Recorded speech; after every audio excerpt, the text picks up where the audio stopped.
You know, I really don't like to talk about the stuff that's bogging me down much. I like to just make the best Splatoon videos possible and keep you all in good spirits. But there have been some things that have been really irritating me about this series that's starting to seep into my work.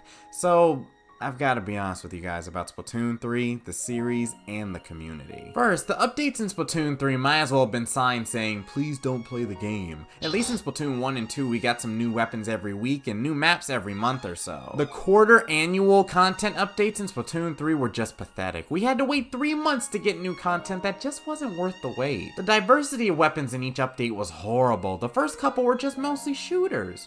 They should have been entirely shooters. The specials weren't much of a saving grace either. One of them causes nothing but pain and suffering in the game and in real life. It was so easy to fix splatter color screen too. Just put splotches of ink on the screen and muffle the audio of those who have passed through it. Problem solved. Or maybe blur the screen and add some distracting but not debilitating sound effects like this.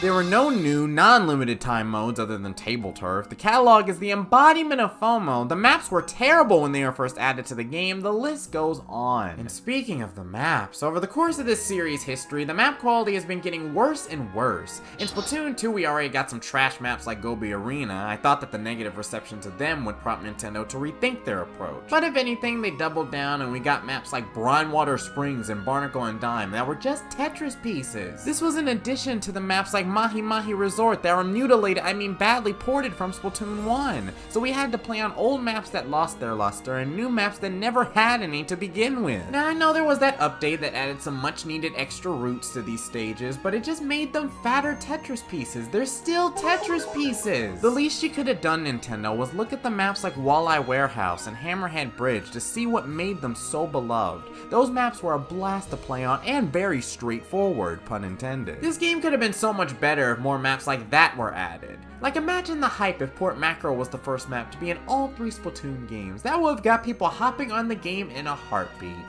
Oh well, at least we still have maps like Eeltail. Another thing I gotta be honest about, Splatoon just stifles player creativity. After playing games like Fortnite and messing around with the drone feature for past games that I've played, it sucks coming back to Splatoon and having this narrow box to work with. I can't even begin to explain how annoying it was to get even the simplest camera angles while recording for some of my videos. I wanted to get a bunch of up-close shots while players are fighting and really become the Christopher Nolan of Splatoon videos, but there's no way to do that other than modding the heck out of your Switch. In fact, PBs are incredibly restricted anyway. Where's the ability to mess around with character speeds or angle shooter damage output? I know that those toggles are in the game. There's literally challenges based off of them. Imagine all the stuff that we could do if we were given those options. I could show people that the Blob Lobber Deco is a cool weapon. But that's something that's echoed across all of Splatoon 3 and the series as a whole, really. Look at all the clothes that we have throughout the series. There's barely anything. There's only a couple hundred hats, clothes, and shoes. There's only a handful of emotes in this game too. Where's the Crip Walk? Where's the Rat Dance? If I can't do the gritty as Hatsune Miku on the results screen, am I even playing a video game? Another thing we gotta come to terms with is the fact that the lore will always be sidelined. From the beginning of Octo Valley to the end of Side Order, the Splatoon series has always struggled to flesh out the full extent of its lore and world in the game. Some of the lore is shoved into these optional chat logs for you to read, and some of it is in publications that are exclusively in Japanese. A lot of details about the in-game characters are missing. We're just told instead of shown a lot of Splatoon's history, and a lot of the levels that we play have these very abstract backgrounds that are barely explained. Future Splatoon games should be filled to the brim with nothing but cutscenes, fully displaying the world around us. I'm talking like Xenoblade hours of cutscenes. Every time we move 10 feet in a level, Captain Cuttlefish dumps some wartime trauma or Octarian exposition on us.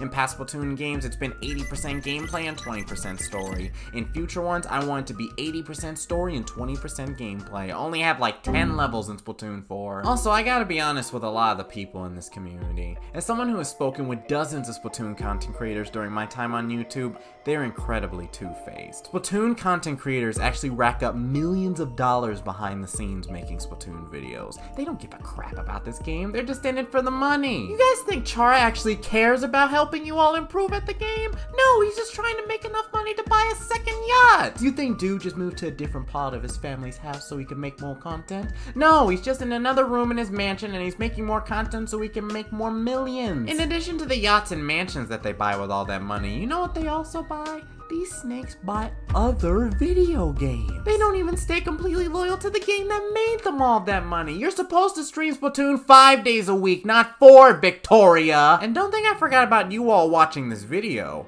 You all hate women. When Shiver had won 5 Splatfests in a row, y'all wanted her head on a pike. Y'all did everything you could to make sure that she was defeated during Splatoon 2023. Meanwhile, I don't hear a peep from any of you, even though Big Man is undefeated in seasonal Splatfest wins and might continue to be if the upcoming Splatfest goes like the one in Splatoon 1 did. Where's all the animosity for Big Man? Is it because he's a big man? We had 2 games with magnificent idols. Callie, Marie, Pearl, Marina, all 4 of them were excellent in their own ways. And what was the only thing you guys whined about in response to them? Well, I want male idols in the next game. Give us male idols. I want to see male idols. God forbid women do anything. And lastly, I gotta be honest with a certain demographic of Splatoon players in particular. You think being gay was how some of you were born? You think that's just an integral part of you that no one can nor should change? No, Nogami has manipulated you. You see, whenever a Splatoon game is being played, the console that's being played on expels a chemical out of its air vents, queer chloride if you will. That chemical, paired with the imagery of Splatoon, turns people gay. The moment most of you inhaled that chemical and saw these lesbians singing or these gays screaming on your monitor, it was all over for you. For some of you, this chemical may even strip your ability to feel any attraction at all. It's so sad that all of you Aero Ace peeps out there will never understand just how alluring this beauty is. Only certain individuals can withstand these effects. Like me. I have so much testosterone flowing through my body, I make Matthew McConaughey look like Princess Peach. Phew, it was really nice being completely unfiltered with you guys. I know this video may get me in a little bit of heat, so I'd really appreciate it if you left a like and subscribe if you enjoy. And if you felt weird about this video at any point, then I just want to tell you, check the date that this video was released. It's April Fool's Day. There's no chemical turning Splatoon fans gay.